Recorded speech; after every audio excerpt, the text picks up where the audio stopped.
ଯୋଉଦିନ ତା ବାପାକୁ ଟିକେଟ ଦିଆଗଲା ନାହିଁ ସିଏ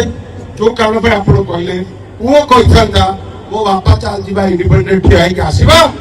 ତାହେଲେ 19ରେ ଟିକେଟ ନେବି 24ରେ ଟିକେଟ ନେବି ତାପରେ ବିକ୍ରି ହେଇ କହିବି ମୁଁ ସାଧୁ ଖଜୁରୀ ଗଛରେ ଗୋଡରେ କ୍ଷୀର ପିଇଲେ ମୁଁ ଏଇଥିପାଇଁ କହୁନଥିଲି କାରଣ ଦଳରେ ଥିଲେ ମୋ ପାଇଁ जदि कहार भोट खंड मिलूची मोर क्षति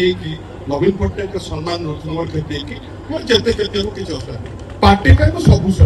कारण मुझे दलित परिवार आसी सहीबा शिखी स्वाभिमान शिखी साक्रिफाइस शिखी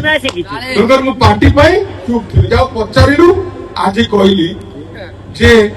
आज पर चुप थी कारण पार्टी माने सी गोटे मुझे द्वारा देखनी बाप माँ छुआ 500 थर मो द्वार को आस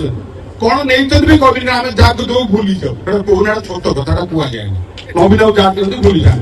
आम कहना आम वंश आम जिते जा आम कहना जतौना आम या कलु आम से कलु आम कहना आम जदि मुझे जानी आप रेस्पंड करेंगे जदि रेस्पंड करेंगे सी जो डॉक्यूमेंट देखुं मुझे डॉक्यूमेंट देखी कौन कौन से कहते मुझे देखी मुझे जानी आप रेस्पंड करेंगे पागल लोक